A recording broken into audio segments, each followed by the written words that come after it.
All right, let's go ahead and get the party started. Thank you everyone for joining today's session. My name is Asia Simpson. I'm your wellness and benefits consultant. I'm pretty sure most of you have seen me. I've done lots of workshops and probably worked with many of you throughout the year, especially around open enrollment. If you are logged on today, then you know that today's session is the Medicare one-on-one workshop. This is the fall session. This is the first year that we're doing two. And we want to thank Kaiser Permanente for presenting. If you were here in the spring, then you saw Julie's lovely face presenting to you all this wonderful information. For all of you who are logged in on time, great. But if you know people who may need to log in a little bit later, or perhaps you want to view this information later, we are recording today's session. We will not be recording any question and answer piece of things. So just as a heads up, we'll only be recording the content piece of things. So that will be available for replay later if you need to look at that, as well as the slides. I am actually going to start off today's session with a few bits of information that are just specific to Montebello Unified School District individuals in terms of like the benefits at retirement. Very basic information, not a whole session on that. If you are interested in more information on that, we will be holding a session in the spring. More details on that to come. Once I go over the first few slides, then I'm going to pass it off to Julie. Also, who we have on today's session is we have Carmen Conover, who is our territory manager for our district. So you may have seen her before in the past because she has supported us very well with lots of great information and resources for Kaiser. And then we also have your payroll and benefits manager, Laura Simmons, on today's call. So we've got great resources today and hope that we can provide you with good information. As a courtesy, if you could keep yourself on mute, though, if you are not asking a question, that just helps prevent any background noise interfering with today's content and presentation. Sometimes it's a little bit disconcerting if we can hear what's going on in the background when you have yourself off of mute. So please be sure to keep yourself off mute. And if you have questions throughout the presentation, I will be monitoring the chat box. So feel free to pop a question in the chat box and I will make sure I look at that.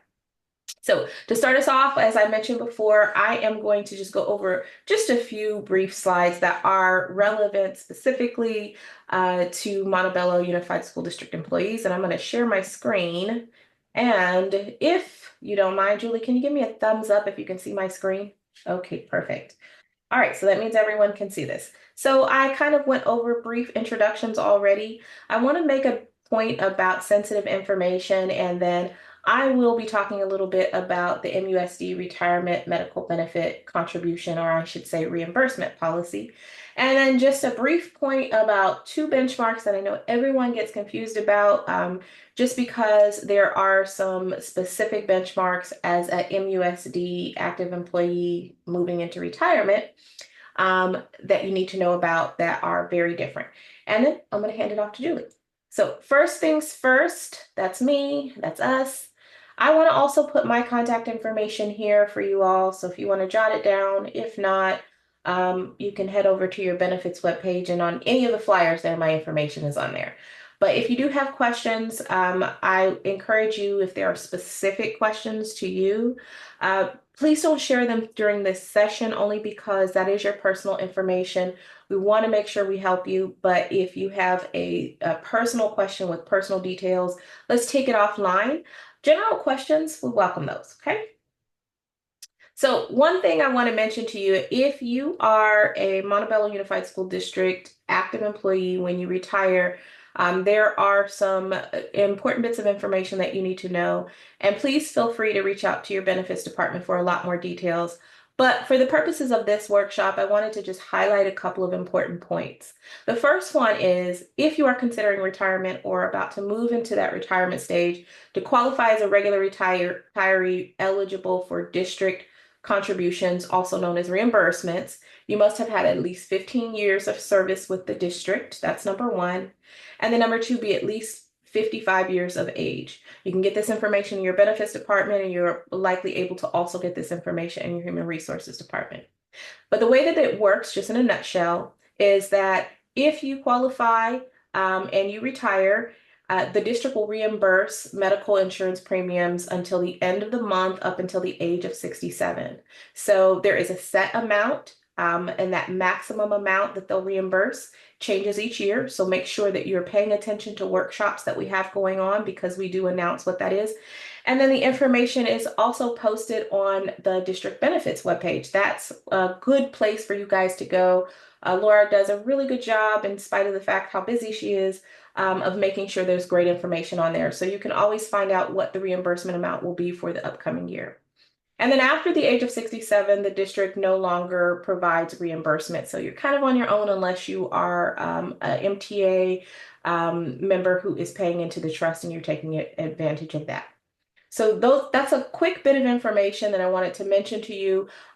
So the piece that Julie is going to be talking about doesn't pertain to that, and that's why I wanted to address that now so that you have that information. But if you want more details and more information on that, please feel free to reach out after the session, and we'll be happy to go over more details with you on that.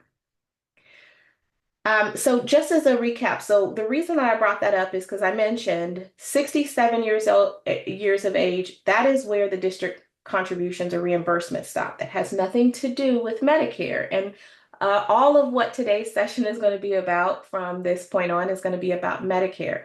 And so the benchmark age to keep in your mind for Medicare is 65.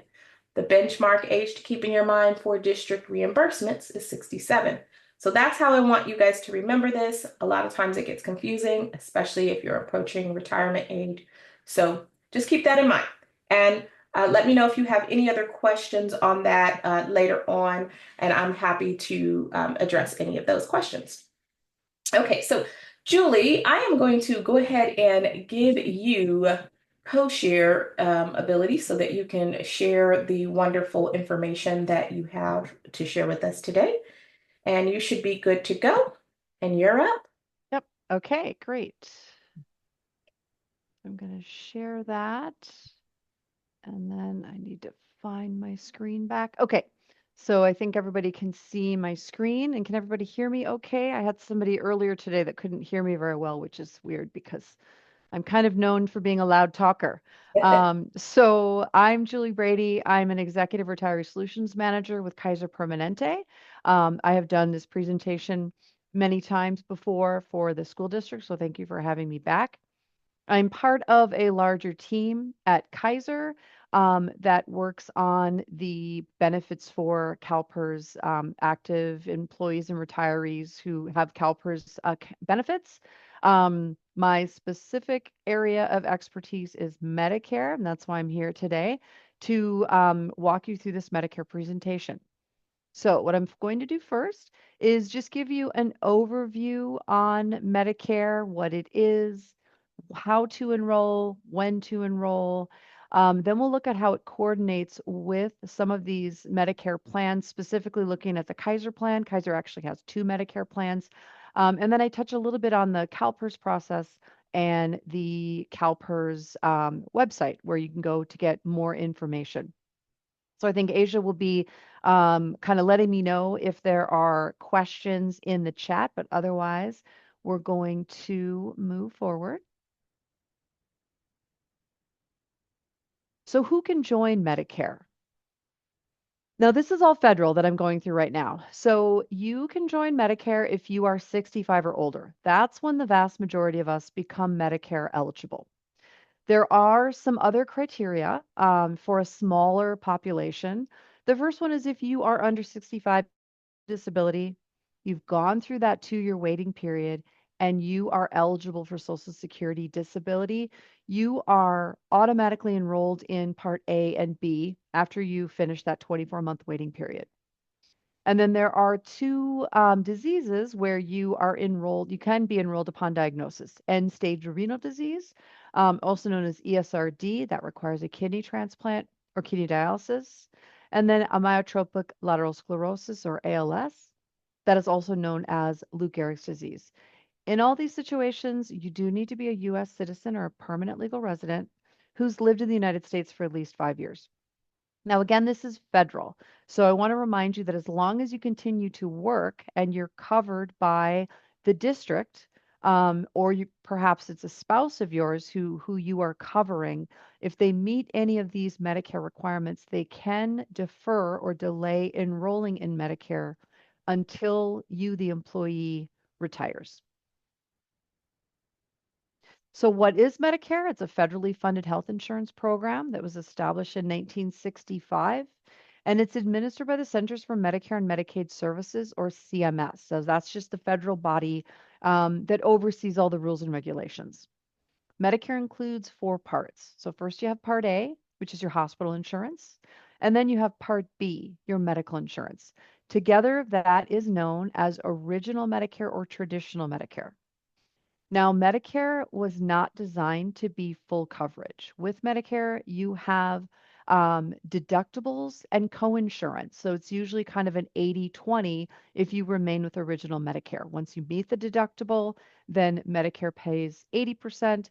You are responsible for 20% of the cost, the Medicare approved cost of that service. Because Medicare does not cover everything 100%, people are looking for things that supplement original Medicare. One of the things that supplement original Medicare are Part C or Medicare Advantage plans. CalPERS has, I should know by now, maybe around 5 Medicare Advantage plans. So with these plans, you are assigning your Medicare benefits to the plan. You're agreeing to get your services through that Part C plan. So you're getting your A and your B services.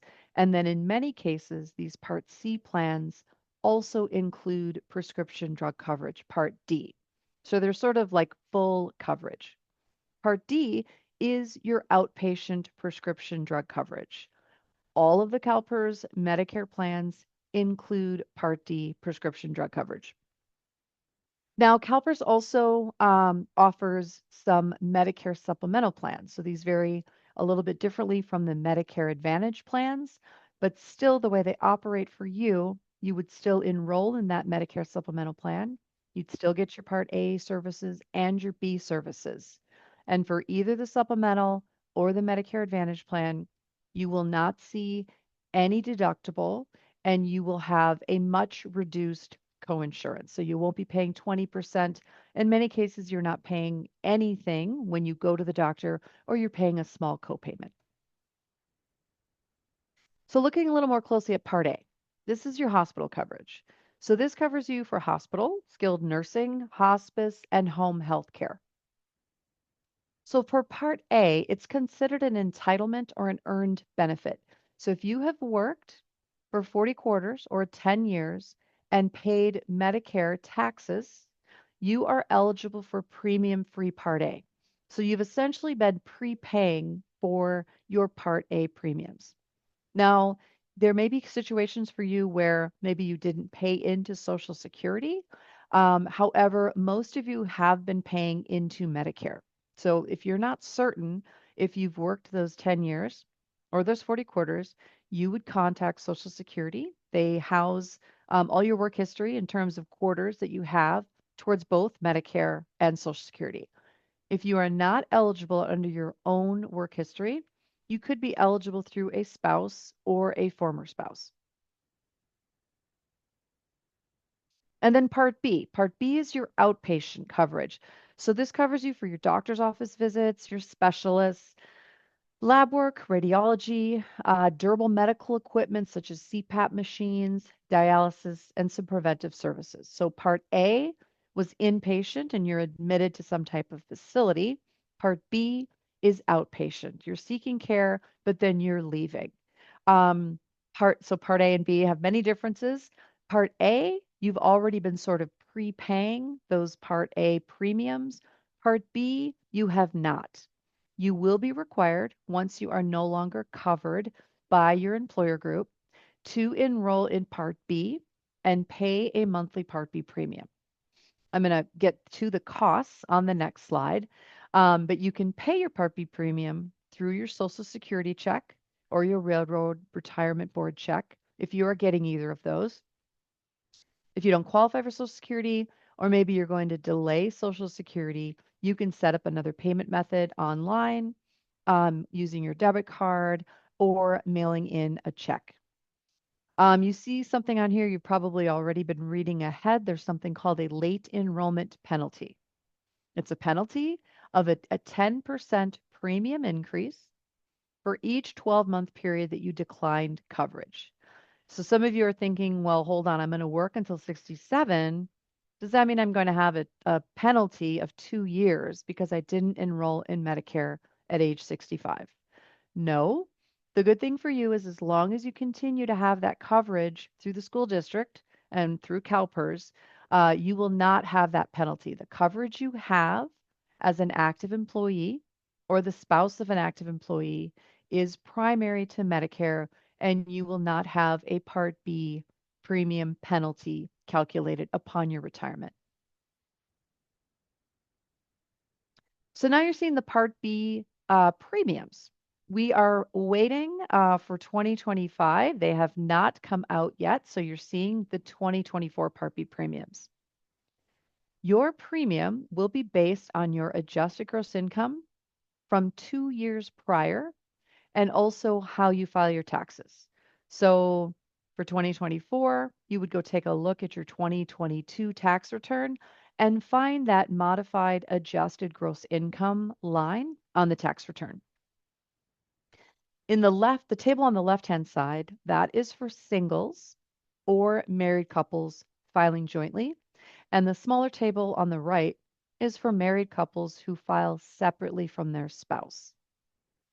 So the base Part B premium in 2024 is $174.70. People paying that, and everything you see in the blue is per person and per month. So people paying that 174.70 are either single or married filing separately with an adjusted gross income in 2022 of $103,000 or less, or a married couple filing jointly with an adjusted gross income of $206,000 or less. So if there's two of you, you're married, you're both over 65, you would each be paying $174.70. Now, if your modified adjusted gross income is higher, then you'd need to see where you are in this table. So let's take an example of a married couple filing jointly with an adjusted gross income of $300,000 in 2022. They would have a Part B premium of $349.40. So it can be a significant jump as your modified adjusted gross income goes up. So every year is a 2-year look back. So when we're waiting for 2025 to come out, that would be your modified adjusted gross income from 2023. So a couple different things. First of all, the Part B premiums themselves change. They are adjusted by the federal government by looking at the cost of Part B services. And then your modified adjusted gross income can fluctuate. So you could find yourself in a different part of this table. And then the actual modified adjusted gross income kind of brackets that you see are also reevaluated every few years.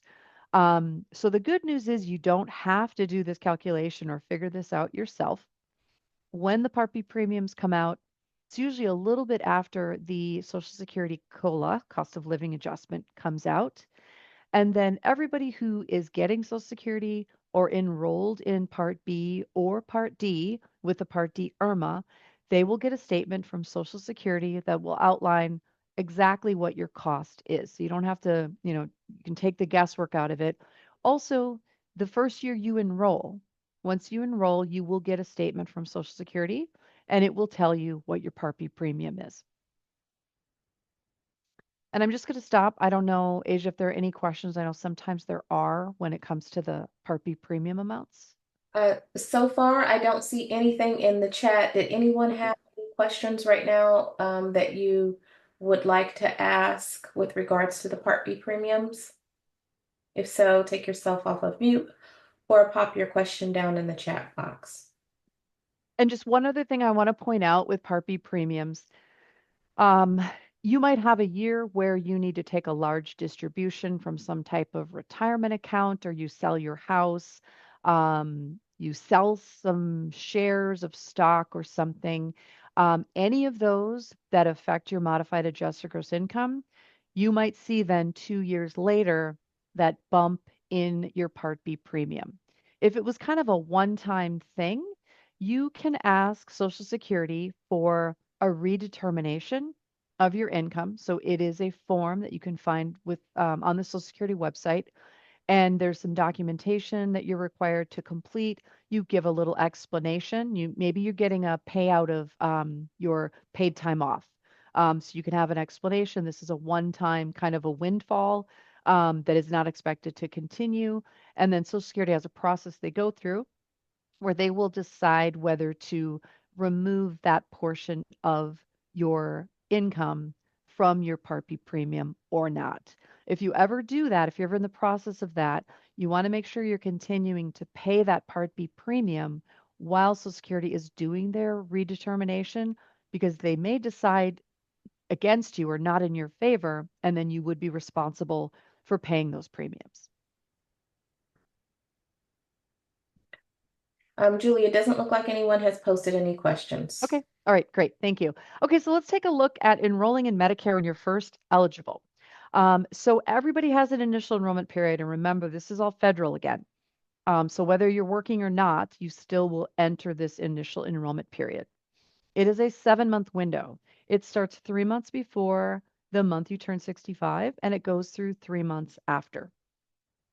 So most of us are eligible for Medicare on the first of the month of our 65th birthday, unless we were born in the first of the month, and then we're eligible 1 month sooner. So let me walk you through that. So my birthday is November 15th. Yes, it's next Friday.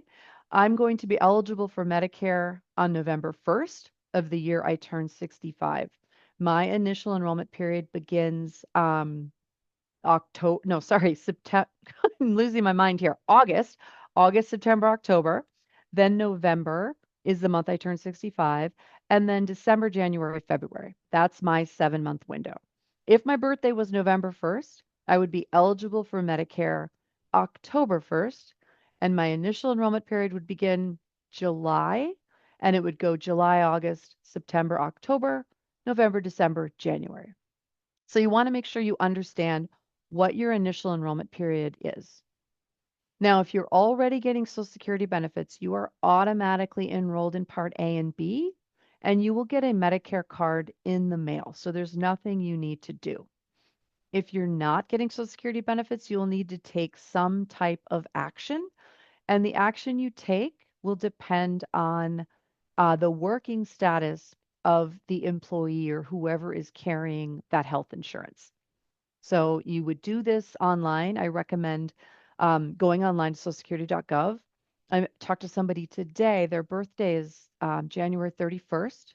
So they thought that they were not eligible for Medicare until the 31st. And I said, no, you're eligible for Medicare January 1st. And so you should enroll right now. You should contact Social Security after you get off the phone with me and enroll in Part A and B. And she said, well, I have an appointment with Social Security on December 19th. And I said, that's too late. Um, I want you to go online, see if you can enroll. If all of that works out, you can cancel your appointment, because it can take Social Security a few months potentially to process your enrollment. So don't delay. Really focus on those 3 months leading up to the month that you're eligible. So now let's look at what you would need to do. So first of all, let's assume you're the employee. If you are no longer working, it's very simple. Medicare becomes primary. So you would go onto Social Security, enroll in Part A and B. If you are going to continue working beyond 65, you can still enroll in Part A if it's premium free, if you have worked those 10 years or 40 quarters. So you would go to socialsecurity.gov and only enroll in Part A. Remember, Part B has a premium that you need to pay, and you don't need that because the coverage you have through CalPERS is primary.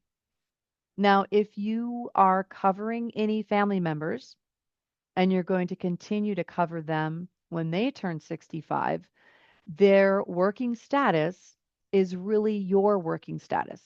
So if you are employed and you have your spouse who you're carrying the benefits for, and they're getting ready to turn 65, they take the action based on whether you are working or not. So if you're retired, then that person would need to enroll in Medicare because that Medicare becomes primary. If you're still working, then the member or your spouse can enroll in Part A and defer Part B. So just a couple takeaways there. I want you to do what you need to do in the 3 months leading up to the month that you become eligible, and then figure out whether Medicare is going to be primary or not. If you are still working, Medicare is secondary and you only have to enroll in A. If you are retired, Medicare would become primary and you'd want to enroll in Part A and Part B. Julie, I have a Yeah, question. sure. So if a employee is going to plan to work beyond the age of 65, and they'll still be eligible for their benefit, their health insurance benefits due the employer. Hmm. If Are they required to enroll? I know you said that Part A, it's good to go ahead and enroll in Yeah, Part B when you're eligible, but are they required to? And if they forget to do that and they're still working, yeah. what does that look like for them? Are they in a So dash to hurry up and do it? right. Or No. So you're not required to enroll in Part A. I like to tell people in my presentations and in my work to enroll in Part A because it also makes sure that you are deferring that Part B. So if you're in a situation where you're saying, "Oh my goodness, I'm 66 and I didn't enroll in Part A," you're still working, you have coverage through an employer, or maybe you're a spouse, you got coverage through you're the spouse of an employee, you're fine. There's no penalties for failing to enroll in Part A if you're eligible for premium free Part A. You could go ahead and enroll right now. Just go on to socialsecurity.gov and enroll. And for some reason, when you first enroll in Part A, um, it will go back as many as 6 months back retro. So you could do it now and it might go, 6 months. Maybe you're just 65 in a couple months, it would go back until, your 65th birthday. So you could do the Part A at any time. okay, thank you. Okay, sure. Okay, so we're going to go with that example of somebody who has worked, they're working beyond 65, but they're getting ready to retire. Let's say it's 67. So your retirement is considered a loss of employment. And then that opens up a special enrollment period with CMS, with Medicare. So there's two forms that need to be completed for Part B. Part A, there's no forms. If you didn't do it, you could just go online and enroll in Part A, and it would be retro up to that 6 months. But for B, you need two forms. And these forms can be found on socialsecurity.gov or cms.gov. The first one is the 40B, and that is literally the application for enrollment in Part B. And then the second one is the L564, and that's the request for employment information. Now you need to complete, or whoever is enrolling in Part B, whether it's you or your spouse, needs to complete 40B.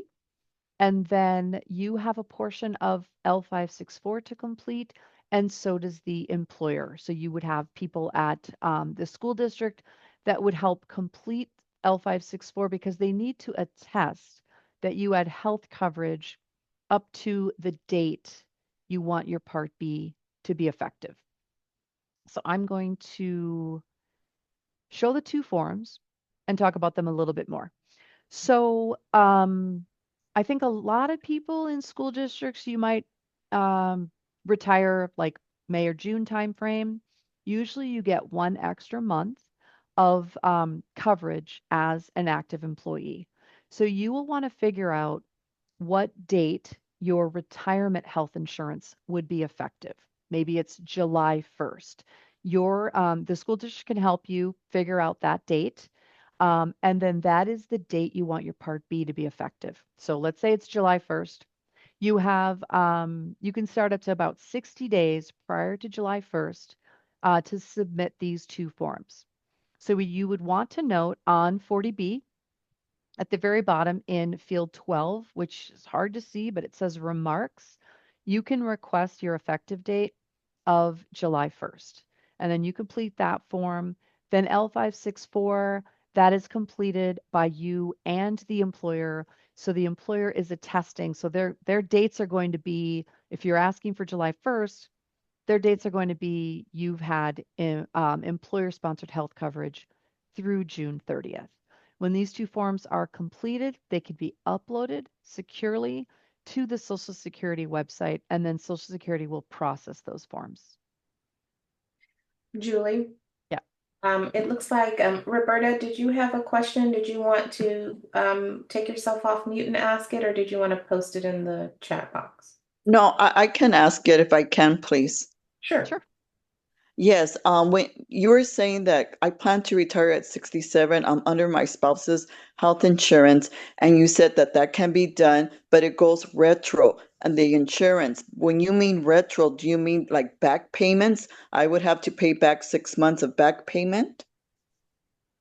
No, so you're talking about enrolling into Part A?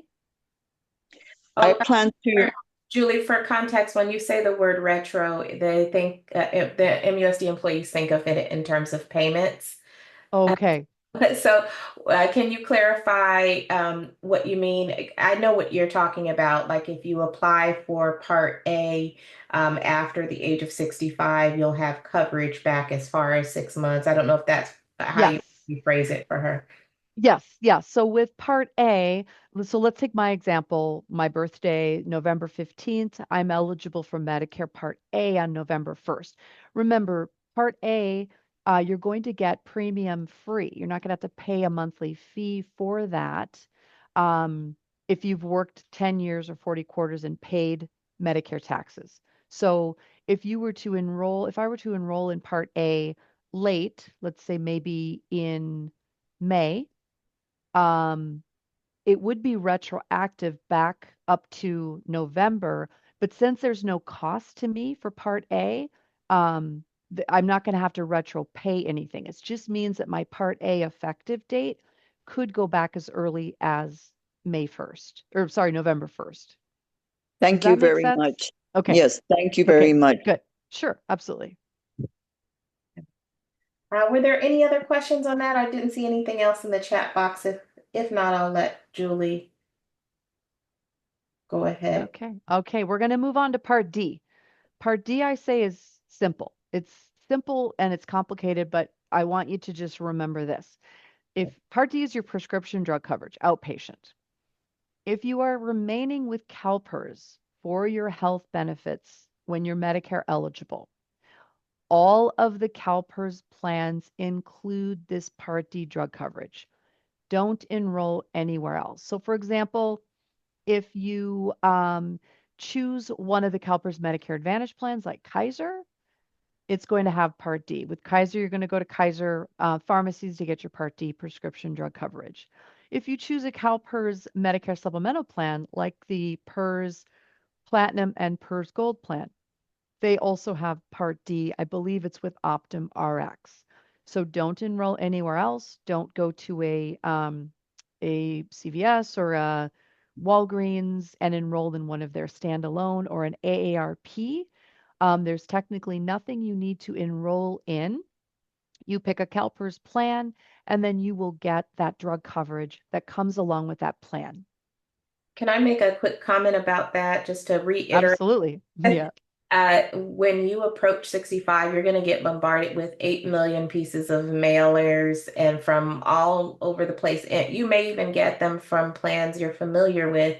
Just Yep. know that those are plans that are outside of CalPERS, so don't enroll through those. So, like if you get a flyer from a Kaiser plan, if it's not a Kaiser CalPERS plan, if you enroll in it, you could lose your coverage. So don't enroll in any of that other stuff that you're going to get a bunch of flyers for. Just wanted to. Exactly. Exactly. Yes. And if you are a Kaiser member now and you're nearing 65, um, we send you a packet and the letter outlines exactly what you need to do for CalPERS. So if you could very well get on some sort of list and get Kaiser individual plan information, but that has nothing to do with your CalPERS plan. So yeah, it can be tough, especially this time of year for our Medicare eligibles. So there is something called the Part D IRMA, an income related monthly adjustment amount. Technically, you don't have to pay, or you don't have a Part D premium as part of your CalPERS plan.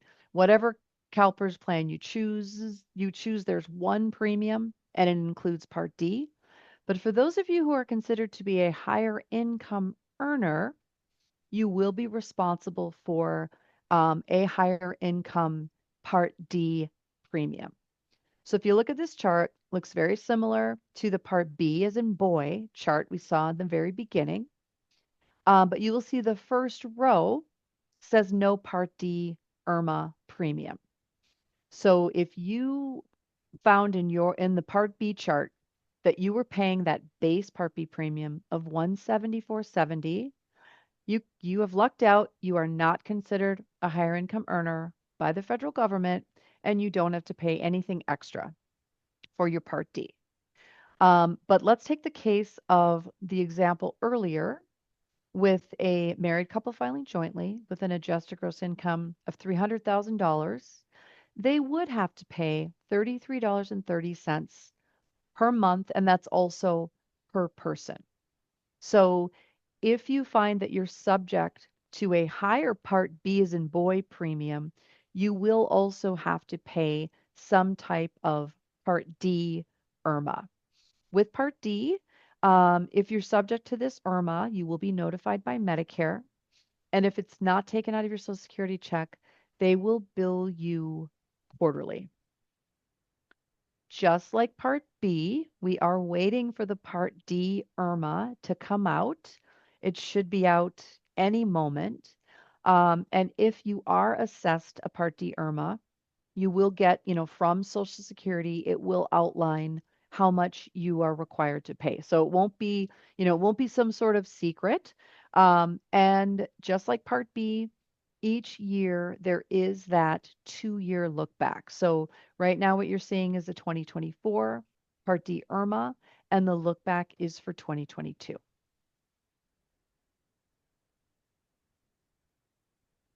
And then the last thing I want to point out with Part D is the low income subsidy. So this is Medicare's extra help program for beneficiaries with limited income and resources. The low income subsidy provides extra help with Part D premiums and outpatient copayments for beneficiaries who are enrolled in a Part D plan. To find out more about this or to see if you're eligible, you can contact your local Social Security or Medi-Cal office. Now, the one sort of confusing thing about the low income subsidy, if you are if you are eligible for it when you're enrolled in a Part D plan, this subsidy actually comes back to you, not from CMS, not from the federal government, but from your Part D plan. So if you're in Kaiser and you are eligible for a low income subsidy, you will actually get a check from Kaiser for that low income subsidy. Julie, one quick Yep. question. I'm sorry, I meant to Mhm. ask you here a second ago. You had mentioned that if you're in Kaiser and you're approaching your retirement age, you should get a packet. There was a question in the chat box that who do they contact if they didn't receive a packet? Um, Would that it, is a good question. Well, you get it at 64 years and 9 months. okay. So that might answer part of it. And then I think otherwise, maybe if I can get their email address, I could find a way to send them the information. There's nothing absolutely critical in it. I could kind of put together a packet because really, when you're enrolling in a CalPERS plan, you do it through CalPERS. So the packet's informational. It doesn't contain any forms or anything that need to be returned. So I could send off the information to that person via email. Yeah. And I do believe CalPERS does have, well, I know for a fact, CalPERS has quite a bit of information on the CalPERS retiree webpage as Yep, well. So there's general information there from that standpoint too. So, yep, yep. Okay, so we're gonna just wrap up overall Medicare, and I'm going to use Part C to just sort of help me wrap that up. So first of all, remember there's Part A, and Part A is that hospital coverage, and most of us are entitled to premium-free Part A, so we don't have to pay a monthly premium for it. We've worked our 10 years or 40 quarters. That doesn't mean Part A services are at 100% coverage. There, it's more of an 80-20 once we meet that deductible. Then there's Part B. Part B is something that we will have to pay monthly once we are retired and not getting health benefits through an employer. Um, Part B also is not full coverage. A and B, we often will call that original Medicare. So, there are people that remain in original Medicare and they can go see, whatever doctor they want. They pay their deductible, they have their coinsurance. What you're looking at through CalPERS and what the majority of people do with their Medicare is find something that supplements Medicare. So something that eliminates that deductible, that 20% or that, sorry, the deductible, um, and then reduces that 20% coinsurance. And with CalPERS, you're either looking at Medicare supplemental plans or Medicare Advantage plans. Medicare supplemental and Medicare Advantage plans, there is no deductible. Medicare supplemental plans, you might pay a small coinsurance, maybe 5%, 10%. The Medicare Advantage plans, the copayment for office visits for CalPERS is $10 or in some cases zero for your office visits. With Medicare Advantage plans, you are agreeing to see a network of providers, but there are a couple of the CalPERS plans where you can go see any um, provider that accepts Medicare, and I'll point those out in just a couple of slides. For emergency and urgent care, with all of the plans, you are eligible for emergency and urgent care, and you're covered anywhere in the state, the country, or the world. So if you're ever in an emergency situation, you go to the nearest emergency room. You don't worry about whether it's in network or out of network. And at the end of the day, you would be responsible for the co-payment for that particular service. I saw a couple things in the chat. I don't know if there's yep. anything I, Yes, I was waiting for you to finish. okay. One of the questions was, is there a yearly cap on what a person is responsible for paying for all Medicare expenses for the year?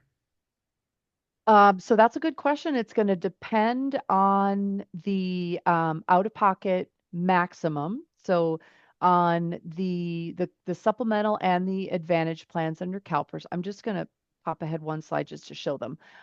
There is an out-of-pocket maximum on most of the plans, and I believe it's $1,500. So that is the most you would have to pay out of your pocket for your co-payments for your medical services. And I'm going to show you in a couple slides. It's going to be really difficult to even get to that $1,500 because the CalPERS co-payments for services are quite small. And then, Julie, the email address is in the chat box for the individual that Okay, great. wants. Thank you. Okay. So you're seeing here the CalPERS plans for 2025, the Medicare plans. So remember, this would be that the employee is retired and somebody in the employee's family is eligible for Medicare. You're going to choose from these plans based on mostly where you live. Um, so there are a number of those Part C or Medicare Advantage plans. They are PPOs and HMOs. Um, I believe the Blue Shield Medicare PPO plan is available nationwide, so you can go see any provider across the United States as long as they accept Medicare. And not all providers accept Medicare, so you do want to check that. Anthem Medicare Preferred is available in parts of or most of California. Then the Kaiser plan, we offer two plans. I'm going to show you a little bit more about those plans in a minute. We are available in parts of Northern and Southern California, Hawaii, Georgia, Colorado, our Northwest region of Oregon and Washington, and then the Mid Atlantic region of Maryland, Washington, D.C., and Virginia. Sharp Direct is available in the San Diego area. And then United Healthcare, they are available nationwide. Now, they have eliminated in 2025 their United Healthcare Edge plan. So there is just that one United plan in 2025. Then there are the Medicare supplemental plans. The PERS Platinum plan is available nationwide, and that's a PPO. And then the PERS Gold Medicare supplemental PPO plan is available across California. Okay. And then the process. So remember, as long as the subscriber continues to work, you don't have to enroll in Medicare. But once you retire, then you're looking at the Medicare status of the people in the family. So let's say it's the employee, she's retired, she's a little bit younger than her spouse, but she's going to continue carrying her spouse. If that spouse is over 65 and eligible for premium free Part A, the spouse needs to enroll in Part B. The spouse needs to continue making monthly Part B premium payments or through their Social Security check. They need to pay Part D if they are billed that extra, that IRMA. And then the family needs to pick an appropriate plan. So CalPERS names their plans a little differently. Um, they're Medicare plans if everybody in the family is in Medicare. They are combo plans if at least one person is Medicare eligible and at least one person is not Medicare eligible. And then the basic plans are for active employees and their family members, and early retirees or non-Medicare eligible retirees. You do all of your health plan elections through CalPERS. So in retirement, CalPERS becomes your health benefits. So if you're, during open enrollment, you're going to make your plan changes through them. If you need to remove any dependents, add any dependents, all of that would go through CalPERS using the My CalPERS website. And you are still eligible for those open enrollment periods. And you also have the same qualifying events or triggering events. The most common one for retirees, of course, is if you're moving. So I had somebody yesterday that spends 6 months of the year um, outside of the United States and 6 months of the year inside of the United States. And they said, what should I do about my coverage? Because Medicare does not cover you outside of the United States. I said, if you're changing your address, change your address with CalPERS and then look at the plans that are available. So outside of the United States, the CalPERS plan that offers you coverage is that PERS Platinum plan. So you would enroll in PERS Platinum. Then when you came back to the United States, you could potentially keep that PERS Platinum plan, or you would enroll in, another plan based on, where you live and what your needs are.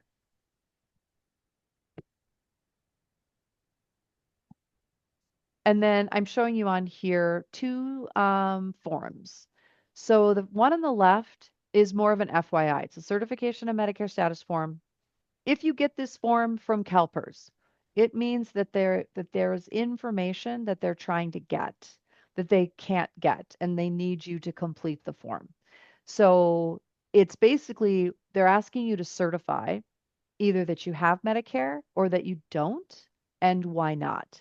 The biggest situation would be you don't have Medicare because you're continuing to work beyond 65.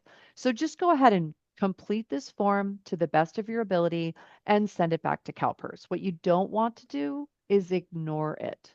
That's my advice on that one. And then the HBD 30, it's just a sample here. If you need to make any changes to your dependents, In retirement, that's the form that you're going to use. And then I'm going to point out a couple things on the CalPERS website, and then I'm going to talk about the Kaiser Medicare plans. So you're probably very familiar with the CalPERS website as far as being an active employee, but as you are nearing retirement, you should probably become familiar with the retiree section of the CalPERS website. So this is calpers.ca.gov. And then on those top tabs, you would select retirees. And then when you're looking at your health benefits, you would click on that health and Medicare tab. And then where I spend most of my time is in the plans and rates. Um, it's kind of nice, like a one-stop shop, I think, for most retirees. So there's a couple things. They always have a couple years of rates and benefits. So right now you see 2025 and 2024. So you could scroll down a little bit there and select the school district and the public agency retirees, and you could see the plans that are available and the monthly premiums. That's what we, the health plans, bill CalPERS. It may differ based on your situation. And then you'll see all of the key documents for all, excuse me, all of the health plans. So there's something called the summary of benefits.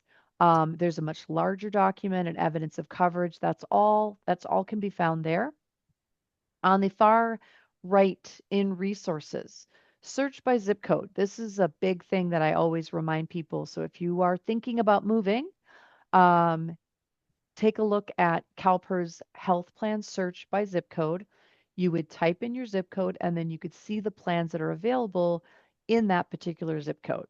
So if you were to, maybe you want to see what's available in Nevada, you're going to move to Nevada. So you would type in a Nevada zip code and you'd see the plans that are available nationwide. If you were hoping Kaiser was in Nevada, unfortunately, we are not in Nevada.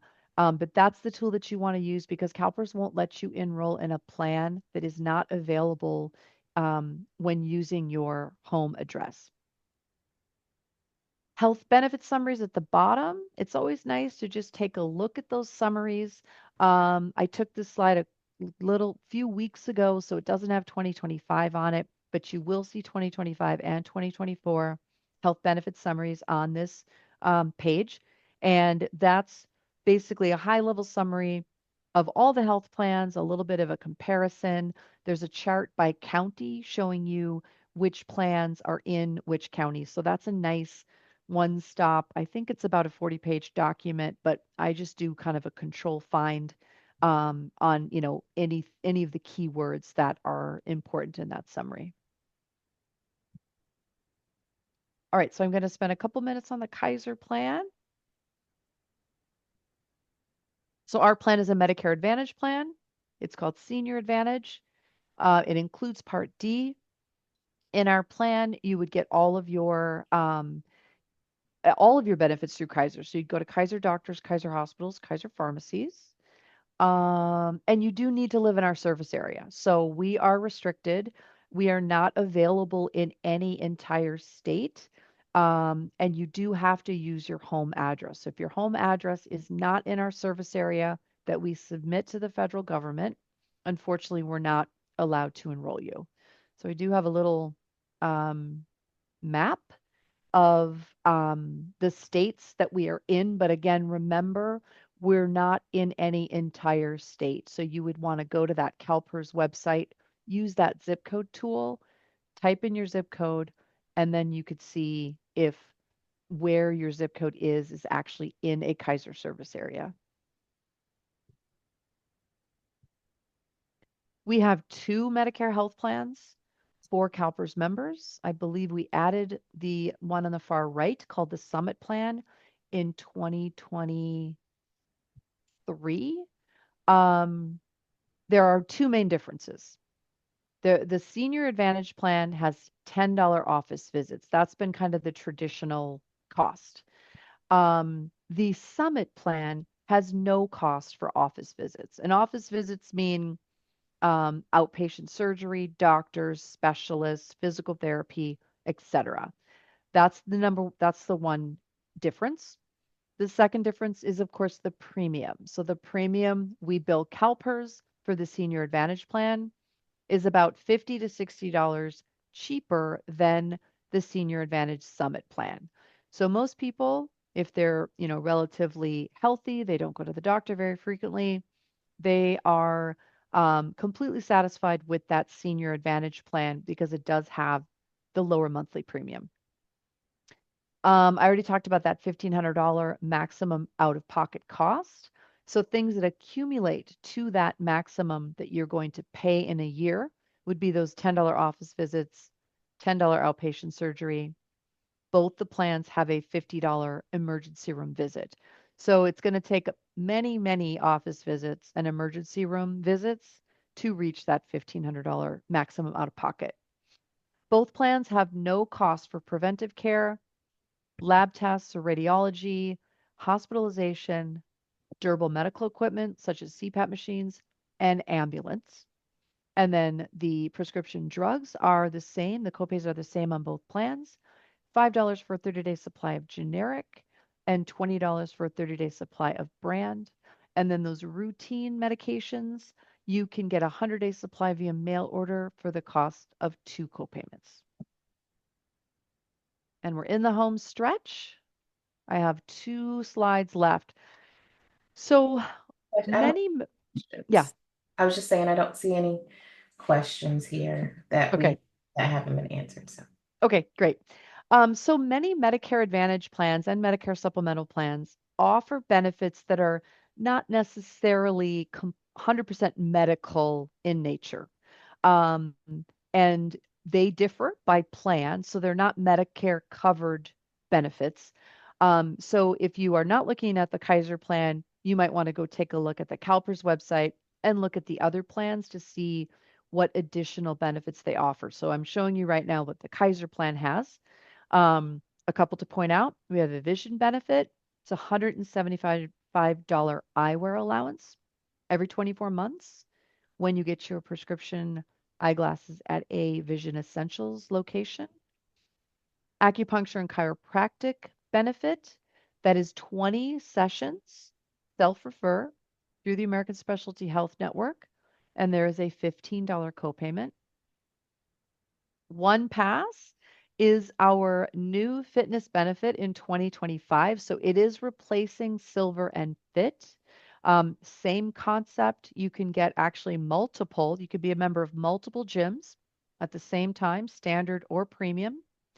You also can get home fit kits, and there's a large kind of social network with their online, their website and live workouts and recorded videos, etc. You can get transportation to and from medical appointments and services. So the plan offers 24 one-way rides of up to 50 miles per trip per calendar year. We also have a post-discharge meal delivery benefit of up to 3 meals a day for up to 4 weeks following a discharge from an inpatient hospital stay or skilled nursing facility. And then finally, and I'd like to really point this one out because it's kind of, in my opinion, just free cash. It is an over-the-counter wellness benefit. So it is a $70 quarterly allowance to be used at our vendor, and our vendor is called Medline, for you to purchase over-the-counter products. So that can be first aid items, pain medication, vitamins, uh, I think I've just run out of thoughts. Blood pressure, cuffs, ankle brace, all those sorts of things. You go to this Medline website, you have that $70 benefit. You can order up to $70 and then have it delivered to your home, and that resets each quarter. And if there are 2 of you in the family and you're both enrolled in our Medicare Advantage plan, each of you would get that $70 allowance. And then we've reached the end. So I just want to leave you with some contact information if you have more questions. There's the Kaiser number, Social Security, Medicare, and of course, I'm sure you have the CalPERS number, but I put that there as well. So we'll just see if there are any other questions, just as a distinction, Social Security, they oversee the enrollment and eligibility for Part A and B. So if you have any questions about that, maybe you want to know if you're enrolled in Part A, that would be Social Security. Medicare would be like the benefits themselves, what's covered, how much, what the providers, and anything related to Part D. And I want to mention a question that was in the chat box that came to me directly, but I would like to say it out loud. I think it's a good question. The question, and you've mentioned this already, Julie, was how do I enroll in the CalPERS Medicare health plans? And you want to contact CalPERS to do that. And so Exactly. Yep. all right. So I have been answering questions in the chat box. Some of it Great. has been just some of the things that you've mentioned. This is a lot of information. So if you all have questions, don't feel afraid to ask your questions just because it's a lot of information. So it's totally fine if you ask a question and you wonder, oh, I think maybe she covered that already. That's okay. Ask the question. I Mhm. do have a question, if I may. Okay, go ahead. Sure. Mhm. If I go ahead and sign up for Part A because I just turned 65, just to get it out of the way, how does that then interact with the district insurance that I currently have because I have no plan on retiring in the near future? It really doesn't interact with your current plan at all. And so I just keep my, by the way, it's Kaiser. And so I just keep my Kaiser through the district and nothing happens, basically. Exactly. I mean, it seems a little bit counterintuitive, but yes, you can enroll in Part A, but you're not really getting any benefit from it. But for me, it's taking an action because part of that Part A is then the federal government knows that you're continuing to work and you're deferring Part B. Gotcha. Thank you. Hmm. Hi. I also have a question. Hmm. I don't know if this is an ignorant question, but um, well, I'm under the impression that we teachers have CalSTRS and not Social Security. So does that change anything? Because you've been mentioning that we have to No, contact Social no, Security. it's just confusing because Social Security oversees the enrollment and the eligibility and the premium payments for Part A and B. So even though you're not eligible for Social Security because you're getting your STRS benefit, you still would contact Social Security to enroll in Part A and B. Oh, okay. All right. So And we then need to contact Social Security. Okay. yes. And then if you haven't been paying into Social Security, you probably still have been paying into Medicare taxes. And Yes. if you're not sure about that, then that's where again you'd contact Social Security because they will know. Although I don't encounter a lot of people who are not eligible for premium free Part A anymore. There are Unless, actually, that's a question that someone's asking for some of the teachers uh, if they've paid into it. And I can say just from my experience with most of you MTA members, most of you have paid into it, although there are some who have not. Very right. few, but there are some who have not. So to Julie's point, if you want to know if you've paid into it, you definitely want to contact Social Security for that. Yeah. Okay. Thank you. And you can also take a look at your pay stub. Mm, It'll say Medicare tax. yeah. But yeah, the Social Security is going to be they are the record of your employment those quarters. All right. Okay. Thank you. Hi, can I say something real quick? It's Laura in the benefits department. Sure.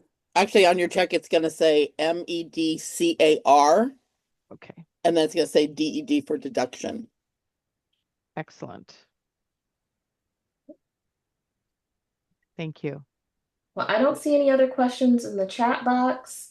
And if you do not feel comfortable asking your question online, please feel free to reach out. You can reach out to me directly. if you have any questions, and if I can answer them, I will. If it's something beyond my knowledge, I'll certainly reach out to Julie to see if I can get her expertise. And if it's benefits related, I'll refer you over to Laura Simmons's office. So, but please feel free to reach out if you have any questions that you think of later. For those of you who have asked, I did answer this, but for the group, this recording and the presentation material will be emailed out to you all, so you will have access to that. And if you don't get it emailed, Laura does post the recording playback on the benefits webpage, so you'll be able to access it there for whatever reason you don't get the recording information by email. Okay. All right. Thank you. All right.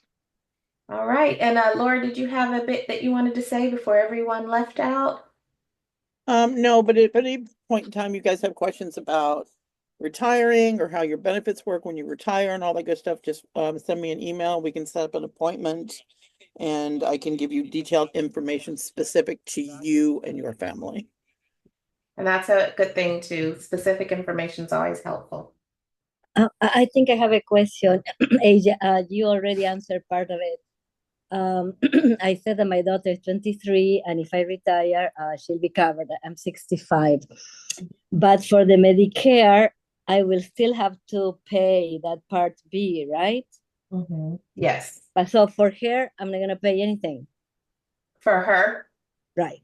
well, you won't pay any like Part B, Part C, Part D, anything like that. But just know that the plan that you choose is going to be a plan with you plus a dependent, and it will likely be a combo plan. It will be a combo plan because she'll be under the age of 65 and you'll be Medicare eligible. So it's what Julie was talking about was the combo plan. Combo plan. Okay, thank you.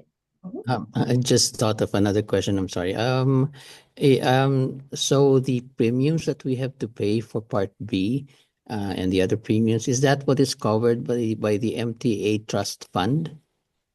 Uh, no, the MTA Trust Fund is not covering your Medicare B premium. That Medicare premium is the Part B is something everyone is responsible for. What the trust is covering is the cost of the actual Medicare Advantage or PPO supplement plan that you choose. And they're not covering the whole cost, they're covering up to $500 of whatever the premium amount is. So just there's two separate things. I know it's confusing. There is the Part B premium that you will have to pay, and then there is the premium for the actual CalPERS Medicare Advantage or supplement plan, whichever one you choose. And for those who of you who are MTA trust members who are paid into the trust, what the trust will pay towards is the cost of the CalPERS Medicare Advantage or supplement plan, whichever you choose. That's how that works. Okay. Thank you. No problem. And Mr. Escueta, if you want to make sure that you attend any of the retirement planning workshops, specifically for MTA, those happen usually in the spring.